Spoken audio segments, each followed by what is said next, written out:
Ready to dive into a story of faith and family and miracles? Today, we're exploring the life of Prophet Ismail, a Mhm. central figure in Islamic tradition. Right. You might know him as Ishmael from the Bible, Yes. the son of Prophet Ibrahim or Abraham. Yes, and in Islam, he's not just a prophet in his own right. He's a direct ancestor of the Prophet Muhammad. Oh, wow. So his story is woven into the very fabric of Islamic belief. So we've got these accounts from Islamic tradition, and they give us this remarkably detailed picture of his life. Yes. What makes this deep dive so unique is that we're not just hitting the bullet points, Right. We're going to uncover the human elements of this epic tale. Absolutely. The trials, the triumphs, and the lessons that still resonate today. Yeah. What's the first thing we should know about Prophet Ismail? Well, the story of Ismail begins with the joy of a long-awaited birth. Okay. Prophet Ibrahim and his wife Sarah yearned for a child for years. Right. Sarah, unable to conceive, suggested that Ibrahim take her handmaiden Hajar as a second wife. And Hajar gives birth to Ismail. Exactly. You can imagine the celebration, the relief, the hopes they must held for this child. Absolutely. Yeah. But this joy quickly leads to a profound test of faith. Okay, here's where it gets interesting. Yeah. God commands Ibrahim to take Hajar and baby Ismail to a barren valley in the Arabian desert. Right. Wait, what? Yeah. So imagine you're Sarah, you've given up your handmaiden so your husband can have a child, and then he's commanded to take the baby and her away to the middle of nowhere. I mean, how would you even process that? It's hard to fathom. And think about Hajar. The text describes her questioning Ibrahim, has God commanded you to do this? And when he confirms, her response is incredible, that he will not abandon us. Wow. That's some serious faith in the face of the unknown. That's powerful. It shows how faith is an active source of strength in this story, not just a passive concept. Right. So this trust in God's plan, even when it's beyond human comprehension, Yeah. is that going to be a recurring theme in Ismail's story? It definitely is. And that theme is driven home in the next part of the story, with the miracle of Zamzam. Okay. This is where we shift from the emotional intensity of the separation to a scene of almost unbearable hardship. Hajar and Isma'il are alone in the desert. Right. Their supplies dwindle, the sun is scorching, and their thirst grows. Can you imagine that desperation? The texts say that Hajar ran back and forth between two hills, Safa and Marwa, Yes. desperately searching for water. 7 times she makes this journey. Exactly. And with every stride, her hope fades. I'm exhausted just thinking about it. It's a visceral image, isn't it? Yeah. The heat, the exhaustion, the weight of her responsibility for her infant son. It really makes you think about the limits of human endurance and the depths of a mother's love. And just when all hope seems lost, baby Ismail kicks his feet and water gushes forth from the ground.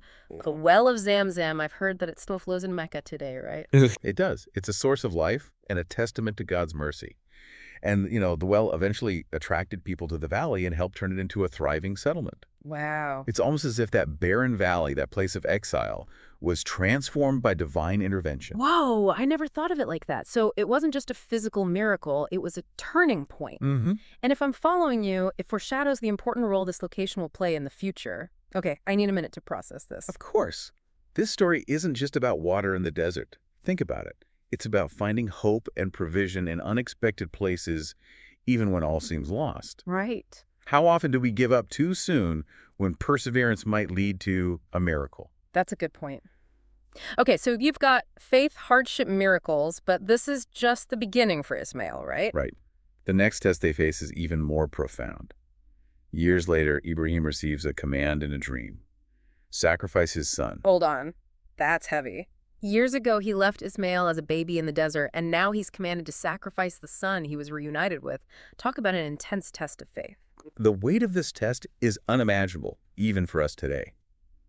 And remember, you see echoes of this story in other Abrahamic faiths, the sacrifice of Isaac. It's fascinating how these traditions are interconnected. Yeah, I've always found that fascinating. But what I really want to know is, how did Ismail react to this? He wasn't a helpless infant anymore. His response is pretty striking. He's a young boy now, and he doesn't hesitate. He says to his father, "Do as you are commanded. You will find me if God wills of the steadfast."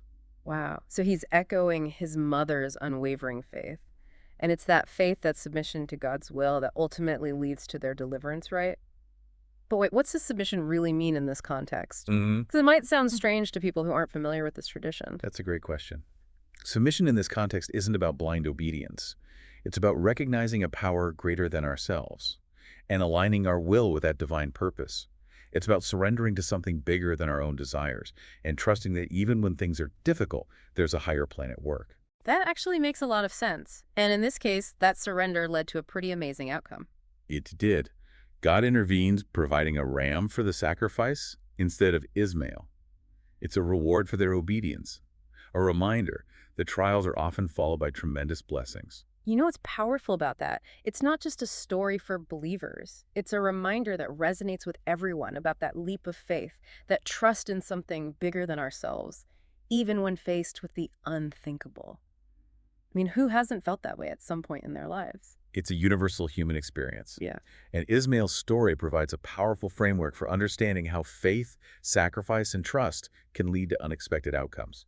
Okay, so Ismail has experienced hardship miracles, and now this incredible test of faith. Where do we go from here? This next part is pivotal, not just in Ismael's life, but in the history of Islam. We're talking about the building of the Kaaba. The Kaaba. So that barren valley, the site of so much hardship and miraculous provision, becomes something truly extraordinary. We're really starting to see how everything is connected. Exactly. Picture this. Ibrahim and Ismail, father and son, working side by side to construct this cube-shaped structure in the heart of Mecca. It's a powerful symbol of unity and shared purpose, wouldn't you say? Absolutely. And the Kaaba, of course, becomes the holiest site in Islam. Yes. But could we unpack that a bit? What makes it so important, and how does it tie back to Ismail's story? That's where the architectural and symbolic significance comes in. Okay. You see, the Kaaba represents the oneness of God, a central concept in Islam. It's a physical manifestation of monotheism, a focal point for Muslims around the world. And during the Hajj, millions of pilgrims circle the Kaaba, reenacting a ritual that dates back to Ibrahim and Ismail. So think about it. You're listening to this right now, and somewhere in the world, people are circling the structure built by a father and son centuries ago. It's incredible how their story continues to shape the lives of billions.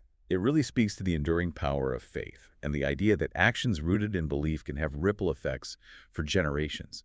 It's a legacy that transcends time and geography. But wouldn't that make Ismail's story almost too perfect? I mean, were there moments of doubt or struggle that made him more human? It would be helpful to hear about those aspects as well. That's a great point.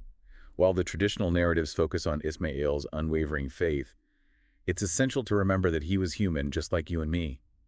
He must have faced his own internal struggles, his own moments of questioning. Unfortunately, those details aren't always highlighted in the texts we have. That's understandable. Okay, so we've seen Ismail as a child enduring hardship, witnessing miracles, and proving his faith. But what happens to him as an adult? I'm curious to learn more about his life beyond these pivotal events. Well, Ismail goes on to become a prophet in his own right. He's known for his patience and strength qualities that were certainly forged through his early experiences. He marries, has children, and his lineage continues to thrive in the region. And this is a crucial part for anyone just getting acquainted with Islamic history. It's through Ismail's lineage that the Prophet Muhammad is born. You got it. So the story of Ismail is essentially the foundation upon which Islam is built. It's like we've been on this deep dive through history, and now we're seeing how all these pieces fit together. It's mind-blowing. So what does all this mean for someone who might be new to these figures? I think Ismail's story offers several powerful lessons. Firstly, there's the unwavering trust in God's plan, even when it seems impossible. Right. Hajar's statement, "Then he will not abandon us," perfectly encapsulates that. Right. It reminds us that even in the darkest moments, even when we're facing the unknown, there's a higher power guiding our steps. But it's not just about blind faith. Exactly. It's about active trust, about choosing to believe even when it's hard.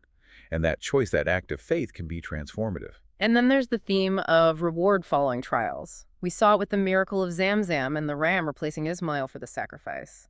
These moments of divine intervention came after periods of immense hardship. What's the takeaway there for you? It's about resilience, about never giving up hope. Life will always throw challenges our way. But Ismail's story teaches us that those challenges often precede great blessings. It's about pushing through the darkness to reach the light. And finally, there's the lasting impact of actions rooted in faith. Ibrahim and Ismail building the Kaaba is a powerful reminder that what we do in this life can have ripple effects for generations to come. Absolutely.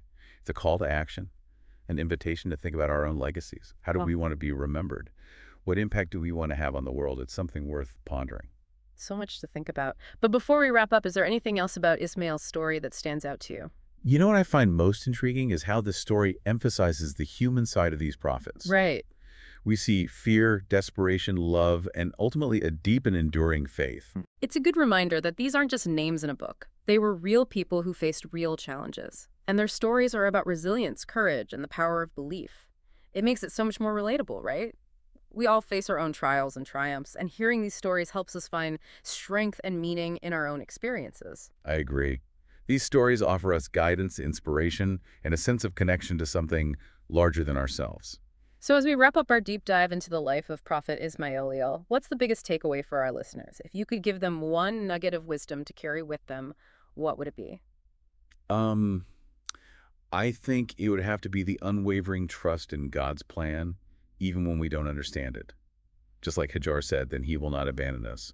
It's a powerful reminder that even in the darkest moments, even when faced with the unknown, we're not alone. There's a higher power guiding us. It's a beautiful message of hope. And it's not just about blind faith, but about actively choosing to trust even when it's hard. Exactly. And that choice, that act of faith can change everything. It can give us strength in the face of adversity, peace amidst chaos, and ultimately it can help us find meaning and purpose in our own lives. So as you reflect on Ismail's story, we want to leave you with this question. What miracle are you seeking in your own life? And are you willing to put in the effort, the trust to make it happen? There's so much more to uncover about Prophet Ismail, but we hope this deep dive has given you a starting point.